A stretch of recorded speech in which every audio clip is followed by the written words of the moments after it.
Target achieve करना है, like I have to win Nobel prize in physics, that is what I am aiming and that is what I am going for, कि मुझे कैसे भी करके Nobel prize in physics for my country, not just for myself, क्योंकि even if I win the Nobel prize it will be not mine but it will be for my country, that is what I am aiming for. So I have to win Nobel prize, that is my mindset, that is my goal.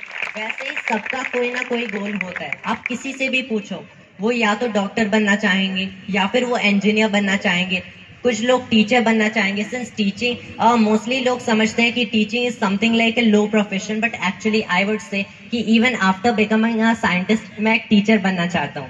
That is what my particular ambition is. तो सबके कोई ना कोई ambition होते हैं, कोई ना कोई गोल होते हैं, but not everyone is able to achieve that success. Only 1% people succeed. ऐसा क्यों होता है? क्योंकि सिर्फ वो 1% लोग are ready to devote anything, all of their effort into their work, and that is what you have to do. अगर आप सारा अपना एफर्ट उस फील्ड में नहीं दोगे, so you actually cannot gain success. I will not talk about anything fantasy or something like this कि सब लोग success achieve कर लेंगे.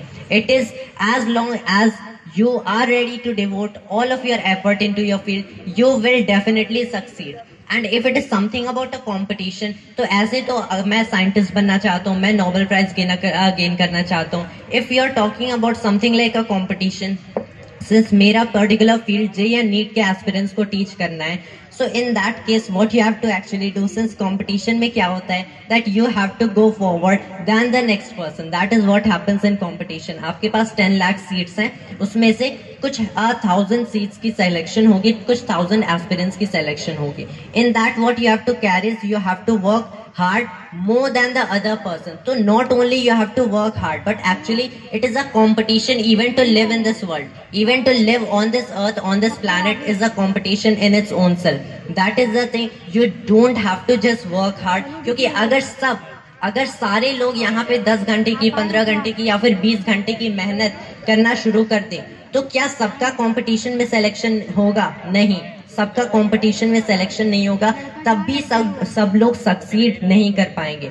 सो not only do you have to start early, not only do you have to work hard, not only do you have to study a lot, but you have to do it more than the other person. This is what this competition is about. It is not just about solving questions, it is not just कि you are able to attempt this question and not that one. It is that you have to attempt more questions than the other person. That is how this world works. Even if we want to change it, अगर हम इसे change भी करना चाहें, so it is really a difficult task. क्योंकि until now, back from the early days,